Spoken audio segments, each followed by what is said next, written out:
no one can allow violence to take course because the people who are involved in the violence are our children. Today, you could be celebrating that people have been hurt. You don't know your tomorrow. So I call upon the security agencies to do their work. As leaders, we also do our work. Right now, we have just come from church. The preacher of the day has done her work. As leaders, we are doing our work. So the security people, I urge you as Mama County to restore peace so that people can move freely without any conflict. Even the Kenyans who are hired by all leaders, maybe the aspirants, the current politicians, you should be celebrating to get the 500. You hurt your neighbor, not knowing even you'll be hurting your own brother. So I don't support any violence. I've never engaged myself in any violence.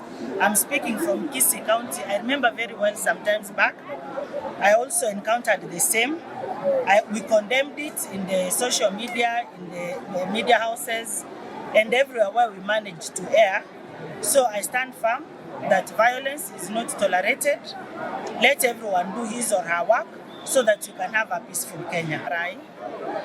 Na bana baito bali bako ukibesa bachiwita abamwabo lero nabo kondwanije mambinayo nyole nayo kurwani igo tiga abantu bali batenenere toborai oborendi baine kikero muntu mbi yamenyete ogotaro tabwati ndako gwaka ogotara utabwati ngane ndo speaker no ninche ninyorete litkondoro rochi segichi abete mpaka ofisi eri anentanya korosi mpaka lere kegere yali kwa kumono ya kulio kurate bwenereti omuntu arusie amanyinga ekiagara onyo koro mwana siasa ayoroche boko boli kero ne kyoka kiragero ragere, then you are not a politician. Yani politics ingotaba is serving yabana inchi tebwenereti ko banga is life and death. The rotori politician abantu mbalenga batalinge politician de robare tayari bale siko. So we toto aromorembe tutiyo tumia abana baito na bayiri mwoko 500 elwe mama chikurwana ebese ite ko bakonye besengi ya mibi tatebe nuko muregasi oseko korubo lemi obuborobia wenyonere ibintu byawo lika mugochiko uchwese cyo guitaba.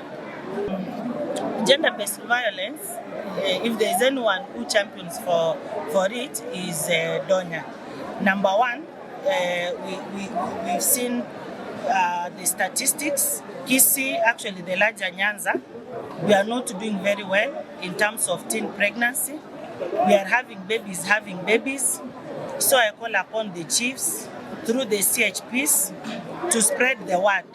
Even the teachers at school, the pastors, let us educate. You see the problem when you say sex education, people think we are teaching the youth on how to do sex, which is wrong.